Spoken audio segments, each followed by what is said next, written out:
हे what's up guys, welcome back once again. दोस्तों, आज की जो कहानी एक्सप्लेन करने जा रहे हैं वो एक साधारण से टीचर की जुड़ी हुई कहानी है। लेकिन अचानक से इस टीचर के साथ कुछ ऐसा हो जाता है, वो दुनिया का सबसे बड़ा स्नाइपर बन जाता है। उसकी बंदूक से निकली हर एक गोली रशिया को खौफ में डाल देती है। लेकिन ये शख्स कौन था, कैसे ये टीचर से स्नाइपर बना, चलिए जानते हैं। कहानी की शुरुआत यूक्रेन के एक बहुत ही सुनसान जगह से होती है, जहाँ पर एक छोटी सी झोपड़ी में हम माइकोल नाम के शख्स को देखते हैं, जो अपनी बीवी नास्त्या के साथ हंसी खुशी रहता है। वो अपनी रोजी रोटी के लिए पास के स्कूल में फिजिक्स को पढ़ाया करता है, और वहीं उसकी पत्नी नास्त्या घरेलू काम के अलावा लकड़ी से कलाकारी भी किया करती थी। वो अपने पति को लकड़ी का एक फरिश्ता बनाकर उसके हाथ में एज ए लकी चार्म बांध देती है। हम देख पाते हैं कि माइकोल के घर पर कोई भी इलेक्ट्रिक सामान नहीं था, इसीलिए वो जब भी स्कूल जाता था तो वहीं पर उसे टीवी के जरिए दुनिया की खबरें सुनने को मिलती थी। ऐसे ही एक दिन उसे मालूम पड़ता है कि रूस ने यूक्रेन पर हमला करने वाला है, और वो सुनकर उसे काफ़ी बुरा लगता है। इसके बाद वो अपनी क्लास में पढ़ाने चला जाता है, जहाँ पर सभी बच्चे उसका सम्मान करते हैं, सिवाय एक को छोड़कर जिसका नाम इवान था, जो कि माइकोल से काफ़ी बदतमीजी करता है। लेकिन फिर भी वो बुरा नहीं मानता और अपनी ज़िंदगी में मस्त था। अब ऐसे ही एक रोज़ जब माइकोल स्कूल पढ़ाने जा रहा होता है तो उसे रास्ते में कुछ फौजी दिखाई देते हैं, जिन पर वो ध्यान नहीं देता और अपने काम से काम रखते हुए स्कूल पहुंच जाता है। परंतु स्कूल पहुंचकर उसे वहाँ कोई भी दिखाई नहीं देता। सारा का सारा स्कूल तब उसकी नज़र टीवी पर चल रही ब्रेकिंग न्यूज़ पर पड़ती है, जिसमें बताया जा रहा था कि रशियन आर्मी यूक्रेन में दाखिल हो चुकी है और उसके कुछ क्षेत्रों पर उनका कब्जा भी हो गया है। जिसे माइकोल को समझने में देर नहीं लगती कि जो रास्ते में फौजी उसने देखे थे दरअसल वो रशिया के थे, और वो अपने घर की तरफ भागना शुरू करता है, क्योंकि उसकी बीवी घर पर अकेली है। मगर दोस्तों, जब तक वो पहुंच पाता काफ़ी देर हो जाती है। एक फौजी नास्त्या को मार रहा था। माइकोल पत्नी को बचाने की कोशिश करता है, लेकिन तभी दूसरा फौजी उस पर हमला कर देता है। माइकोल उनसे रहम की भीख मांगता है और कहता है, मेरी पत्नी को मत मारो, वो प्रेग्नेंट है, वो माँ बनने वाली है। लेकिन वो लोग उसकी एक भी नहीं सुनते और उसके घर में आग लगाकर वहाँ से जाने लगते हैं। अपने घर को ऐसा आग में झुलसता वो देखकर नास्त्या को काफ़ी गुस्सा आता है। वो पत्थर उठाकर एक फौजी के ऊपर फेंकने जाती है, लेकिन तभी इनमें से एक रशियन फौजी उस पर गोली चला देता है और नास्त्या की वहीं मौत हो जाती है। अपनी बीवी को इस हालत में देखकर माइकोल काफ़ी रोता है, क्योंकि रशियन फौजी ने एक नहीं बल्कि दो जिंदगियां उससे छीन ली थी, और उसके घर के अंदर जो जली आग उसके अंदर शोला भड़का रही थी, जो हम उसकी आंखों से देख सकते हैं। इसी दौरान वहाँ पर 2 यूक्रेन के फौजी आते हैं और नास्त्या को दफनाने में माइकोल की मदद करते हैं। माइकोल की जिंदगी में अब बिल्कुल बदल चुकी थी, सिर्फ एक पल में। एक तरफ जहां उसका घर जल रहा था, दूसरी तरफ उसके दिल के अंदर रशिया के उन सैनिकों से बदला लेने की चिंगारी झुलस रही थी, और इसीलिए वो यूक्रेन की सेना में भर्ती होने का फैसला करता है। बीवी की आखिरी निशानी के तौर पर उसका बनाया हुआ लकड़ी का वो फरिश्ता भी वो अपने सीने से लगा कर रखता है। वो जब यूक्रेन आर्मी के कैंप में पहुंचता है तो पहले तो वहां के कमांडर उसे अपने साथ रखने से मना कर देते हैं, क्योंकि उन्हें शक था कि कहीं वो जासूस ना हो। पर जब माइकोल कमांडर से कहता है कि वो कोई जासूस बल्कि यूक्रेन का एक आम नागरिक है, और उसके सामने ही रशिया के सैनिकों ने उसकी बीवी, उसके पैदा होने वाले बच्चे को मार दिया, यहाँ तक कि उसका घर भी जला दिया, और इसीलिए वो शांत नहीं बैठेगा जब तक अपना बदला न ले ले। माइकोल की बातों से प्रभावित होकर कमांडर उसे सेना में भर्ती के लिए तैयार हो जाते हैं। अगले दिन से उसकी ट्रेनिंग शुरू हो जाती है। यहाँ माइकोल को शुरुआत में काफ़ी दिक्कतों का सामना करना पड़ता है।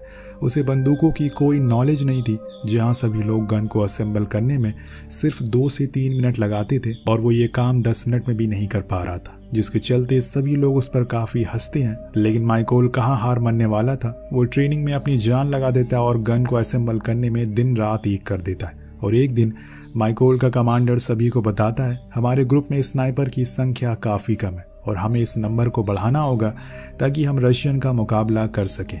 और इसीलिए वो सभी से पूछते हैं कि तुम में से कितने लोग स्नाइपर बनना चाहते हो। ये सुनकर कुछ लोग आगे बढ़ते हैं और उन लोगों के बीच में माइकोल भी होता है। उसे देखकर कमांडर काफ़ी शॉक रह जाते हैं और कहते हैं कि तुम कैसे स्नाइपर बन सकते हो, तुम्हें तो ठीक से गन को खोलना और बंद करना भी नहीं आता।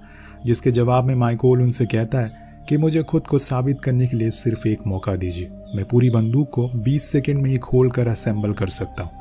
अब कमांडर उसे वो मौका देते हैं, जहां माइकोल अपनी आंखों में पट्टी बांधकर बंदूक को 20 सेकंड से पहले ही खोलकर असेंबल कर लेता है। जिसे देखकर हर कोई हैरान था और सभी उसके लिए तालियां बजाते हैं। अब दोस्तों यहाँ से उसकी स्नाइपर ट्रेनिंग शुरू हो जाती है। अब इसके बाद वो भी दिन आ जाता है जब उन लोगों को सर्विस गन मिलती है। हर व्यक्ति को उसकी काबिलियत के हिसाब से बंदूक सौंपी जा रही थी। ऐसे में जहाँ पर सबको एडवांस गन मिल रही थी, वहीं माइकोल को पुरानी SLR गन थमा दी जाती है, जिसे देखकर वो काफी निराश होता है और जब अपने सीनियर से वो इस तरह की एडवांस गन मांगता है, लेकिन हम जान पाते हैं कि उसे गलती से नहीं बल्कि जानबूझकर वो गन दी गई थी, क्योंकि कर्नल को लगता है कि माइकोल कोई आम स्नाइपर नहीं है, बल्कि आगे चलकर वो रशिया के लिए यमराज बनने वाला है। और इसीलिए उन्होंने उस पुरानी गन से उसे हाथ बैठाने की ट्रेनिंग देना शुरू कर दी।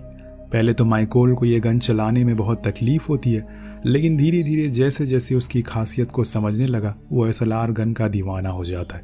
उसकी ये पुरानी बंदूकें नई वाली बंदूकों पर भारी पड़ रही थी और अब उसे समझ आ जाता है कि सीनियर ने उसे ये क्यों दी। दिन तो छोड़िए, माइकोल इस बंदूक के साथ इतना खतरनाक हो जाता है कि वो रात के अंधेरे में भी निशाना लगा सकता है। ये देखकर हर कोई हैरान था, क्योंकि आज तक ऐसा कारनामा किसी भी सैनिक ने नहीं किया था। ट्रेनिंग शुरू होती है। उसे बताया जाता है कि स्नाइपर की सबसे खास चीज होती है कि वो खुद को कैसे छुपाता है, और अगर वो गोली चलने से हिला तो उसका खेल खत्म। और एक स्नाइपर को उसकी राइफल खतरनाक नहीं बनाती, बल्कि उसकी काबिलियत उसे सबसे ज्यादा खतरनाक बनाती है। अब ट्रेनिंग खत्म होती है और माइकोल को उसे ग्रुप में सबसे A ग्रेड स्नाइपर घोषित किया जाता है। ये सुनकर वो काफी खुश होता है और कर्नल भी उसे दिल से सल्यूट करते हैं। पर काफी दिन बीत जाते हैं और माइकोल को अभी तक जंग के मैदान में उतारा नहीं गया था। तभी एक रोज यूक्रेन अधिकारियों को मालूम पड़ता है कि उनकी जगह पर रशिया के कुछ सैनिकों ने कब्जा कर लिया और उन्हें इसके लिए सबसे सटीक स्नाइपर की जरूरत है, जिसके लिए कर्नल माइकोल को चुनते हैं, क्योंकि उन्हें पता था कि माइकोल कितना काबिल है। वो उसके पास जाते हैं और उससे कहते हैं कि अपना सामान पैक कर लो, तुम्हें अभी के अभी मेरे साथ निकलना होगा। अब वो समझ जाता है कि उसकी बारी आ चुकी है और वो सामान समेट कर कर्नल के पीछे पीछे चल देता है। उसी जगह पर पहुंच जाता है जहां पर रशिया ने चेक इन पॉइंट पर कब्जा किया था।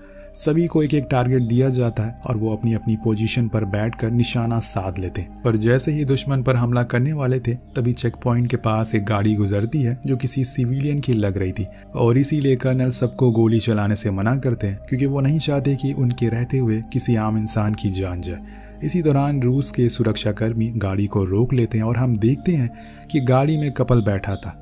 रूस सैनिक उसके पासपोर्ट को छीन लेते हैं और फिर उन्हें बुरी तरह से मारने पीटने लगते हैं। ये सब देखकर कर्नल का खून खौल जाता है। वो अपने साथियों को दोबारा निशाना साधने के लिए कहते हैं, जिसके 1 मिनट बाद ही स्नाइपर रशियन सैनिक को एक साथ मार गिराते हैं। देखते ही देखते चारों तरफ सन्नाटा पसर जाता है और इनका पहला मिशन कामयाब हो जाता है और सभी खुशी से अपने कैंप में वापस आते हैं। कैंप में माइकोल को उसके बाकी के साथी नहीं दिखाई देते। तब उसे मालूम पड़ता है कि वो सभी दूसरे मिशन पर गए।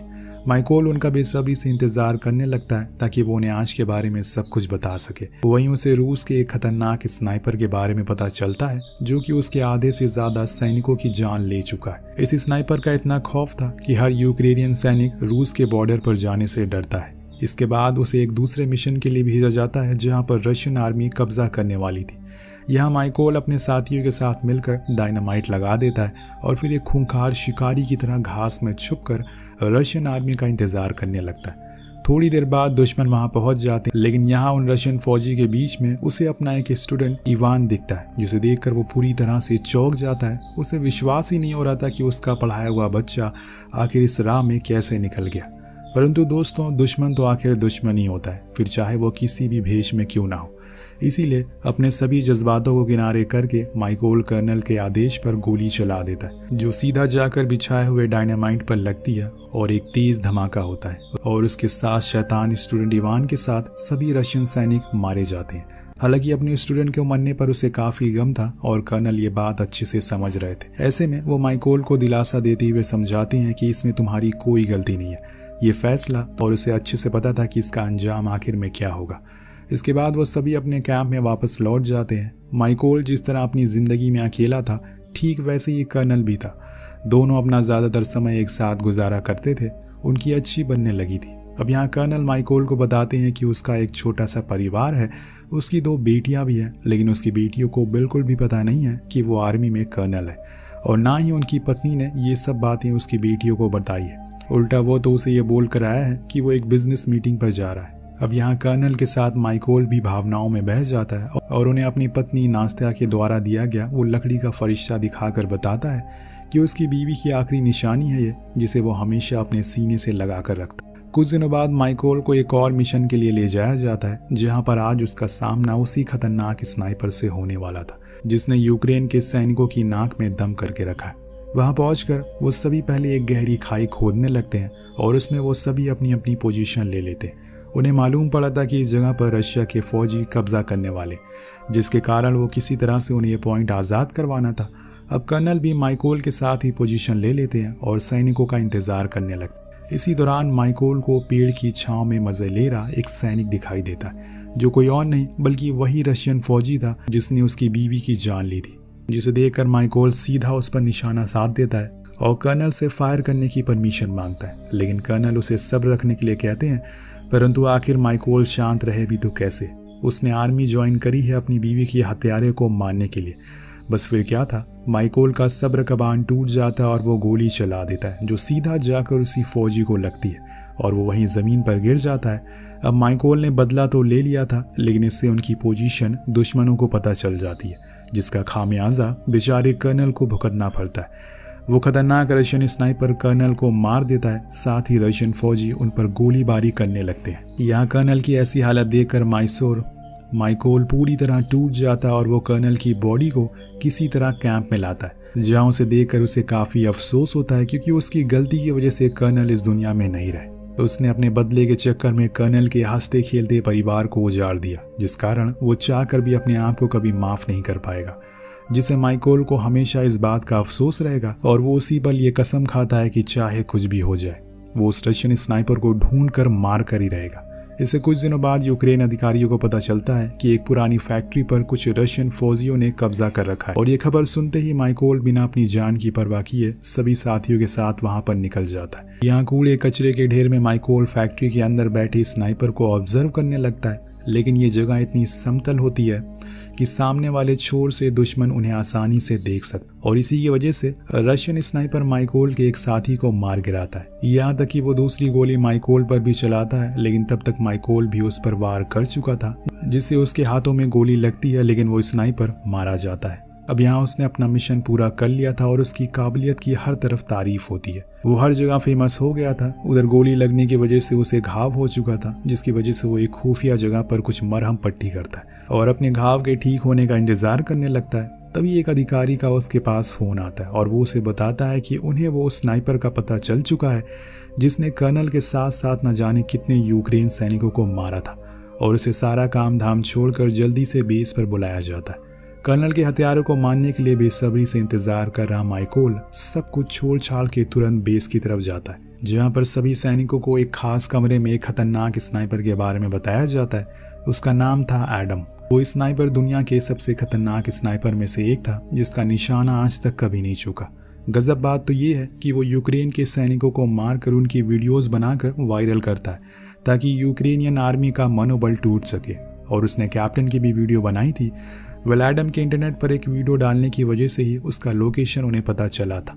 इसीलिए कमांडर अब बिना देरी किए एक प्लान बनाते हैं और उस जगह पर बम बिछाने की सलाह देते हैं, परंतु माइकोल उन्हें इसके लिए मना करता है क्योंकि वो अच्छे से जानता है कि जब तक वो लोग वहां पर डायनामाइट बिछाएंगे उतनी देर में चालाक स्नाइपर उनको मौत के घाट उतार देगा। और पूरी जगह एक केमिकल फैक्ट्री है और जैसे ही बम फटेगा हर तरफ जहर फैल जाएगा।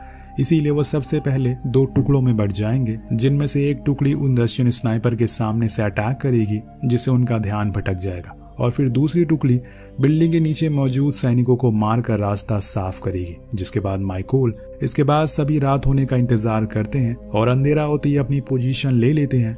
यहाँ दोनों ग्रुप रशियन का ध्यान भटकाने में कामयाब हो जाते हैं, जिससे माइकोल को मौका मिल जाता है और वो छुपते छुपते बिल्डिंग में घुस जाता है। वो वहां पर अपने सामने 2 रशियन स्नाइपर को देखकर उन पर हमला करके उन्हें मार देता है और इनमें से एक सैनिक वही था जिसने उसके घर को आग लगाई थी और आज उसका बदला पूरा हो चुका है। लेकिन असली काम अभी बाकी है। अब वो अपने साथियों को कहता है कि मेरा रास्ता क्लियर कर दो, जिसमें सभी यूक्रेनियन सोल्जर रूस के बहुत सारे सैनिकों को मार गिराते हैं और उनका रास्ता साफ कर देते हैं। अब इसके बाद वो आगे बढ़ता है, जहां एडम यहाँ नोटिस करता है कि कोई भी सोल्जर उसे रिस्पॉन्स नहीं कर रहा है। ना सभी के फ़ोन डेड हैं और सभी के फ़ोन डेड हो चुके हैं, जिससे उसे थोड़ा बहुत शक होता है और वो चेक करने के लिए खुद की छत पर जाता है क्योंकि छत पर एक और उसका साथी स्नाइपर बैठा था। अब जैसे ही वो उसके पास पहुंचता है उसे मरा हुआ पाता है। यहाँ माइकोल ने उसे पहले ही मार दिया था। एडम बाहर का माहौल देखता है, पर एडम को मालूम पड़ चुका था कि दुश्मन उनके इलाके में घुस चुका है और वो अपने कमांडर से जल्द और सैनिक भेजने के लिए कहता है। इसके बाद जब वो अपनी जगह पर वापस पोजीशन लेने के लिए जाता है तो वहाँ पर उसे लकड़ी का बना एक एंजल नजर आता है जो कि माइकोल की पत्नी ने उसे बनाया था। अब जब तक वो कुछ कर पाता, माइकोल ऊपर से एडम के ऊपर कूदता है और उसे मौत के घाट उतार देता है। अपना वादा वो पूरा करता है। इतने में वहाँ कुछ रशियन फौजी भी आ जाते हैं, लेकिन पहले से जगह पर घात लगाए बैठे यूक्रेन फौजी उनका स्वागत गोलीबारी से ऐसे करते हैं जिससे उन सभी का काम तमाम हो जाता है। वो कुछ समझ पाते हैं कि इससे पहले वो सभी मारे जाते हैं। अब यहाँ माइकोल का ये सबसे बड़ा मिशन पूरा हुआ था। यहाँ से वो सीधा अपनी पत्नी की कब्र पर जाता है, उसे याद करता और इमोशनल हो जाता है। लेकिन दोस्तों, अभी ये जंग खत्म नहीं हुई है।